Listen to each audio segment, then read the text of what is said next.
ডিবেটে আপনাকে স্বাগত। আজ আমরা ১৯৭৮ সালের মার্চের একটা বেশ আলোড়ন সৃষ্টিকারী ঘটনায় ফিরে যাব।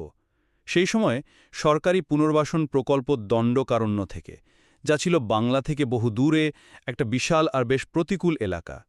সেখান থেকে দলে দলে উদ্বাস্তুরা পশ্চিমবঙ্গে ফিরে আসতে শুরু করেন। হ্যাঁ, আপাতদৃষ্টিতে এটা ছিল ঘরে ফেরা। কিন্তু তৎকালীন খবরের কাগজগুলো যদি দেখা যায় তাহলে বোঝা যায় বিষয়টা ঠিক অতটা সহজ ছিল না। একটা বড় প্রশ্ন তখন বাতাসে ভাসছিল, যা নিয়ে বেশ তোলপাড় শুরু হয়েছিল। আমাদের আজকের আলোচনার কেন্দ্রবিন্দুও সেটাই।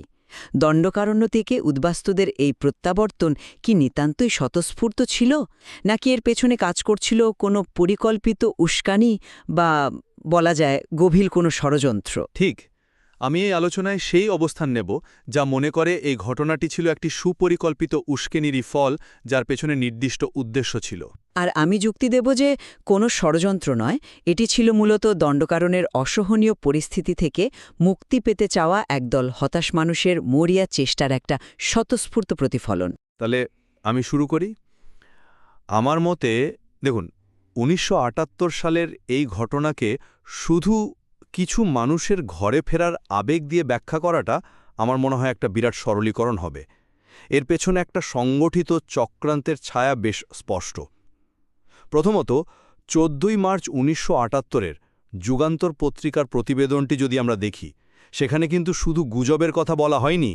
লেখা হয়েছে উদ্বাস্তুদের চলে আসার ব্যাপারে কোনো মহল থেকে উস্কানি দেয়া হচ্ছে বলে অভিযোগ পাওয়া গেছে। এই অভিযোগ শব্দটি যখন সরকারি স্তর পর্যন্ত পৌঁছায়, তখন বুঝতে হবে এর পেছনে কিছু ভিত্তি ছিল। এটা কোনো উড়ো কথা নয়। দ্বিতীয়ত, আমাদের সেই সময় রাজনৈতিক পরিস্থিতিটাও একটু মাথায় রাখতে হবে। মাত্র ১ বছর আগে, মানে ১৯৭৭ সালে পশ্চিমবঙ্গে ক্ষমতার একটা পালাবদল হয়েছে, একটা নতুন সরকার এসছে। এই রকম একটা অবস্থায় পুরনো উদ্বাস্তুদের ফিরে এনে নতুন সরকারকে একটা চাপের মধ্যে ফেলা, এটা কি খুব অস্বাভাবিক কোনো রাজনৈতিক চাল? আমার তো মনে হয় না। এই উস্কানির পেছনে কোনো রাজনৈতিক শক্তি থাকতেই পারে, যারা এই অসহায় মানুষগুলোকে বলতে পারেন দাওয়ার ঘুঁটি হিসাবে ব্যবহার করে রাজনৈতিক ফায়দা তুলতে চেয়েছিল।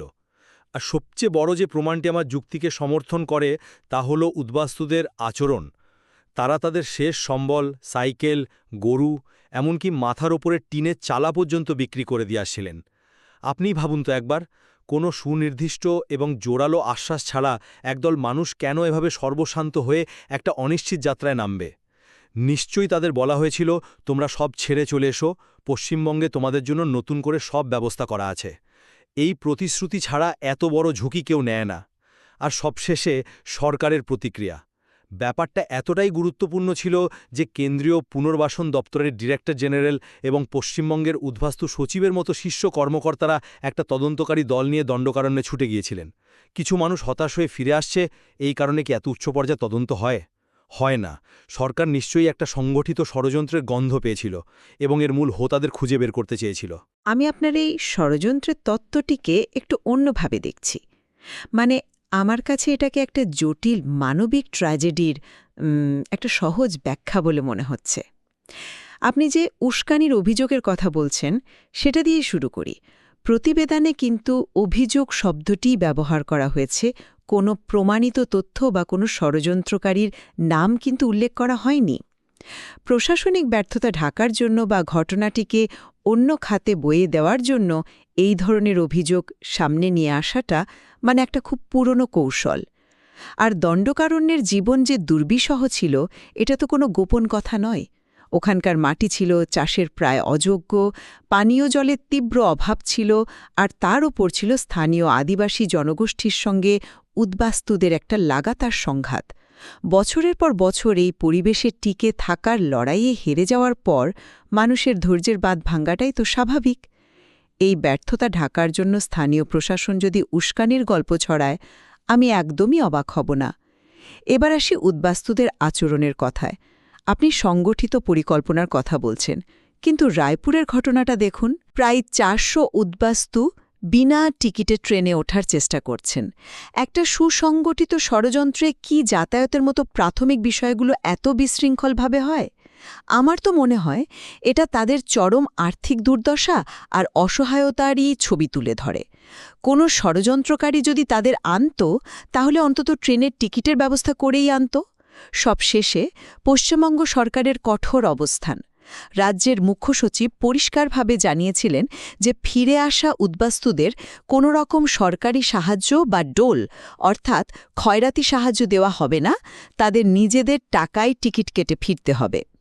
একবার ভাবুন, সরকার যদি সত্যি মনে করত যে এই মানুষগুলো কোনো গভীর ষড়যন্ত্রের শিকার, তাহলে কি তাদের প্রতি এতটা কঠোর, এতটা অমানবিক হতে পারত? আমার মনে হয় পারত না। তাদের প্রতিক্রিয়া ছিল শাস্তিমূলক, সহানুভূতিশীল নয়।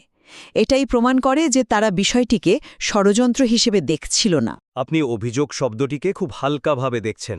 আমার মনে হয় সরকারি স্তরে যখন এমন একটি অভিযোগ ওঠে এবং তার ভিত্তিতে কেন্দ্রীয় ও রাজ্য সরকারের শীর্ষ কর্মকর্তারা তদন্তে যান, তখন বুঝতে হবে এর পেছনে কিছু প্রাথমিক কিন্তু নক্কর গোয়েন্দা তথ্য ছিল। সংবাদপত্রে হয়তো তার সবটা প্রকাশ করা হয়নি, কিন্তু সরকারের রিঅ্যাকশন প্রমাণ করে যে তারা বিষয়টিকে যথেষ্ট গুরুত্বের সঙ্গেই নিয়েছিল। আর রাজনৈতিক উদ্দেশ্য, পশ্চিমবঙ্গের নতুন সরকারকে বিব্রত করার জন্য এমন একটা পরিস্থিতি তৈরি করাটা খুবই স্বাভাবিক একটা চাল। হতে পারে এর পেছনে কোনো পরাজিত রাজনৈতিক শক্তি ছিল, অথবা এমন কোনো গোষ্ঠী যারা এই রাজ্যের স্থিতিশীলতা নষ্ট করতে চেয়েছিল।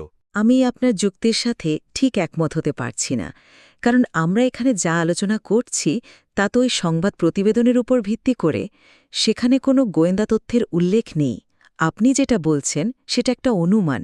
এটাও তো হতে পারে যে তদন্ত দল পাঠানো হয়েছিল ষড়যন্ত্রের খোঁজে নয়, বরং পরিস্থিতির ভয়াবহতা বুঝতে। যখন হাজার হাজার মানুষ হঠাৎ করে এক রাজ্য থেকে অন্য রাজ্যে চলে আসতে শুরু করে, তখন তো আইন শৃঙ্খলা এবং প্রশাসনিক পরিস্থিতি খতিয়ে দেখতে উচ্চ পর্যায়ের প্রতিনিধিদের পাঠাতেই হবে। এটা একটা স্ট্যান্ডার্ড প্রসিডিয়ার। এটাকে ষড়যন্ত্রের প্রমাণ হিসেবে দেখাটা একটু বেশি হয়ে যায়।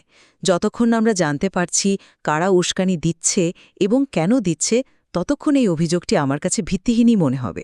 ঠিক আছে, ধরে নিলাম আপনার কথা, কিন্তু উদ্বাস্তুদের আচরণকে আপনি কিভাবে ব্যাখ্যা করবেন? 18 মার্চের প্রতিবেদন বলছে 85টি পরিবার, মানে 426 জন মানুষ একসাথে হাসনাবাদে এসে পৌঁছেছিলেন। এটা কোনো ছোট সংখ্যা নয়। এই ধরনের বড় আকারের দলবদ্ধ প্রত্যাবর্তন কি কোনো রকম সমন্বয় বা ব্যবস্থাপনা ছাড়া সম্ভব? আমার তো মনে হয় না। এটা তো এমন নয় যে 10-12 জন লোক একসাথে বাড়ি ফিরছে। শত শত মানুষ, নিশ্চয়ই কেউ তাদের সংগঠিত করেছে, যাত্রার সময় জানিয়েছে, পথ দেখিয়েছে। এক মিনিট, আপনি সংগঠিত শব্দটা ব্যবহার করছেন, কিন্তু 400 জন মানুষ টিকিট ছাড়া ট্রেনে ওঠার চেষ্টা করছে, এটা কি আপনার পরিকল্পিত বা সংগঠিত মনে হয়? আমার তো এটাকে চরম বিশৃঙ্খলা বলে মনে হচ্ছে। আর একসাথে এতগুলো পরিবারের ফেরাটা বিপদসংকুল পথে নিরাপত্তার কারণেই খুব স্বাভাবিক। দীর্ঘ পথ, অজানা বিপদ, এসবের মোকাবিলা করার জন্য মানুষ দলবদ্ধভাবেই চলে। এটা পারস্পরিক সহযোগিতা। এর জন্য কোনো কেন্দ্রীয় ষড়যন্ত্রকারী বা নির্দেশকের প্রয়োজন হয় না। বরং এটাই প্রমাণ করে যে তাদের সংগঠিত করার মতো কোনো শক্তিই ছিল না। তারা নিজেরাই একে অপরের ভরসা ছিল। কিন্তু সহায় সম্বল বিক্রি করে দেওয়ার বিষয়টি, এটাকেও কি আপনি শুধু হতাশা বলবেন? হতাশা তো মানুষকে স্থবির করে দেয়, কিন্তু এখানে আমরা দেখছি একটা সক্রিয় পদক্ষেপ। সবাই একসাথে তাদের ঘরবাড়ি, জমি, গরু ছাগল বিক্রি করছে। এর জন্য তো একটা বাজারও দরকার। কারা কিনছিল এই সব? আমার সন্দেহ হয় এর পেছনেও একটা চক্র কাজ করছিল। হয়তো তাদের বলা হয়েছিল, এখানে সব নামমাত্র দামে বিক্রি করে দাও, ওখানে গেলে সব পাবে। এই আশ্বাস ছাড়া এত বড় ঝুঁকি কেউ নেয় না। এটা হতাশা নয়, এটা একটা প্রতিশ্রুতির ওপর ভরসা করে নেওয়ার সিদ্ধান্ত। আমি বিষয়টিকে সম্পূর্ণ ভিন্ন দৃষ্টিকোণ থেকে দেখছি। সহায় সম্পদ বিক্রি করাটা তাদের মরিয়া পদক্ষেপ, পরিকল্পনা নয়। যখন মানুষ বুঝে যে তার বর্তমান জায়গায় কোনো ভবিষ্যৎ নেই, তখন শেষ চেষ্টা হিসেবে সবকিছু বিক্রি করে অজানার পথে পাড়ি দেয়। এটা একটা পয়েন্ট অফ নো রিটার্ন তৈরি করা, যাতে ফিরে আসার আর কোনো পথ খোলা না থাকে। আর একসাথে ফেরা, বিপদসংকুল পথে একা যাওয়ার থেকে একসাথে যাওয়াটা সবসময় বুদ্ধিমানের কাজ। এটা মানুষের সাধারণ প্রবৃত্তি। এর মধ্যে ষড়যন্ত্র খোঁজাটা অনেকটা সবকিছুর মধ্যেই ভূত দেখার মতো। তাহলে সরকারের প্রতিক্রিয়াকে আপনি কিভাবে দেখছেন? যদি এটা নিছই কিছু মানুষের মরিয়া প্রত্যাবর্তন হয়, তাহলে কেন কেন্দ্রীয় সরকারের ডিরেক্টর জেনারেলকে ছুটে আসতে হলো? কেন 4 দিনের জন্য একটা তদন্তকারী দল পাঠানো হলো? এটা তো সাধারণ ঘটনা নয়। সরকার নিশ্চয়ই বুঝতে পেরেছিল যে এই স্রোতের পেছনে অন্য কোনো কারণ আছে। তারা প্রকৃত ষড়যন্ত্রকারীদের খুঁজে বের করতে চেয়েছিল, যারা এই গরিব মানুষগুলোকে ব্যবহার করছে। এই তদন্তের উদ্যোগই তো আমার ষড়যন্ত্রের তত্ত্বকে সবচেয়ে বেশি শক্তিশালী করে। আমি আপনার এই যুক্তিটা ঠিক মানতে পারছি না। আমি আবারও বলছি, তদন্ত দল পাঠানো হয়েছিল ঘটনার ব্যাপকতা বোঝার জন্য, ষড়যন্ত্র প্রমাণ করার জন্য নয়। কিন্তু সরকারের আসল উদ্দেশ্য বোঝা যায় তাদের পরবর্তী পদক্ষেপে, যা ছিল অত্যন্ত কঠোর। মুখ্য সচিবের ঘোষণা, কোনো ডোল বা আর্থিক সাহায্য দেওয়া হবে না, এই তত্ত্বকে সম্পূর্ণ দুর্বল করে দেয়। আমি মানছি যে উচ্চ পর্যায়ের তদন্ত পাঠানোটা আপনার ষড়যন্ত্রের তত্ত্বকে কিছুটা হলেও বিশ্বাসযোগ্য করে তোলে, কিন্তু তদন্তের ফলাফলের দিকেও তো তাকাতে হবে, তাই না? সরকার যদি ষড়যন্ত্র খুঁজে পেত, তাদের পদক্ষেপ নিশ্চয়ই অন্যরকম হতো। আমি দেখছি আপনি কেন এমনটা ভাবছেন, কিন্তু আমার একটি ভিন্ন দৃষ্টিভঙ্গি আছে। হতে পারে সরকারের প্রাথমিক প্রতিক্রিয়া ছিল মানবিক, তাই তারা তদন্ত দল পাঠিয়েছিল মূল কারণ জানতে। কিন্তু যখন তারা পরিস্থিতির ব্যাপকতা বুঝতে পারল এবং সম্ভবত রাজনৈতিক চাপ অনুভব করল, তখন কঠোর হতে বাধ্য হল। এটা একটা প্রতিরোধমূলক ব্যবস্থা হতে পারে।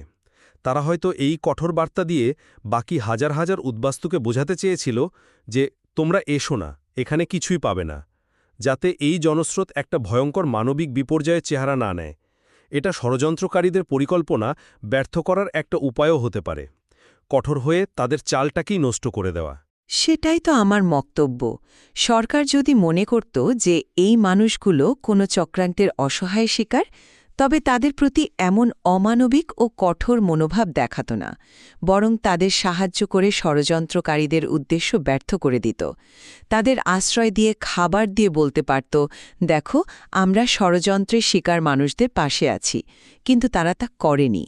সরকারের প্রতিক্রিয়া থেকে পরিষ্কার মনে হয় তারা বিষয়টিকে একটি আইন-শৃঙ্খলা সমস্যা এবং উদ্বাস্তুদের ব্যক্তিগত ভুল সিদ্ধান্ত হিসেবেই দেখছিল, কোনো ষড়যন্ত্রের ফল হিসেবে নয়। তাদের কাছে এই মানুষগুলো ছিল সমস্যা, শিকার নয়।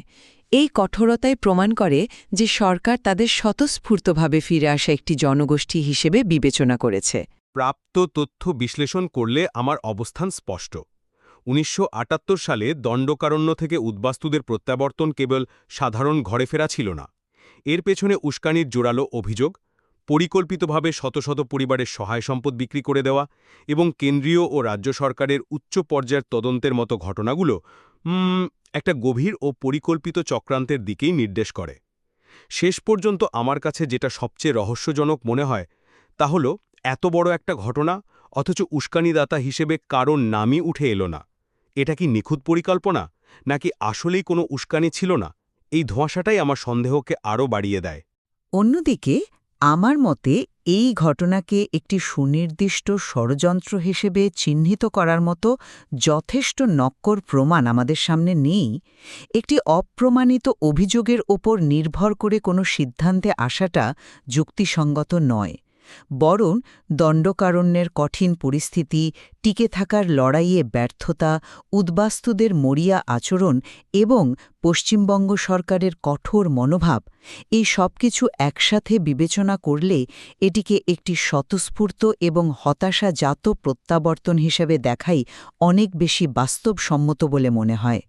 ষড়যন্ত্রের তত্ত্বটা শুনতে আকর্ষণীয় লাগলেও তার সপক্ষে অকাট্য প্রমাণ কোথায়? আজকের আলোচনা থেকে এটা পরিষ্কার যে দণ্ডকারণ্য থেকে উদ্বাস্তুদের ফিরে আসার পেছনের কারণগুলো বেশ জটিল এবং বহুমাত্রিক। এর পেছনে কি কোনো অদৃশ্য শক্তির ইন্ধন ছিল, যারা পর্দার আড়াল থেকে কলকাঠি নাড়ছিল, নাকি এটি ছিল শুধুমাত্র একদল শিকড়চ্যুত মানুষের নিজের মাটিতে মরার আগে শেষবারের মতো ফেরার আকুতি? এই প্রশ্নটি আমাদের আরও গভীরভাবে ভাবার সুযোগ করে দেয়। হ্যাঁ, এই প্রতিবেদনের সীমিত পরিসর একটি চূড়ান্ত সিদ্ধান্তে পৌঁছানোর জন্য হয়তো যথেষ্ট নয়, কিন্তু এটি আমাদের একটি ঐতিহাসিক ঘটনাকে একাধিক দৃষ্টিকোণ থেকে দেখার এবং এর গভীরে থাকা মানবিক যন্ত্রণা ও রাজনৈতিক টানাপোড়েনকে বোঝার সুযোগ তৈরি করে দিয়েছে। সত্যিটা হয়তো এই দুই চরম অবস্থানের মাঝখানেই কোথাও লুকিয়ে আছে।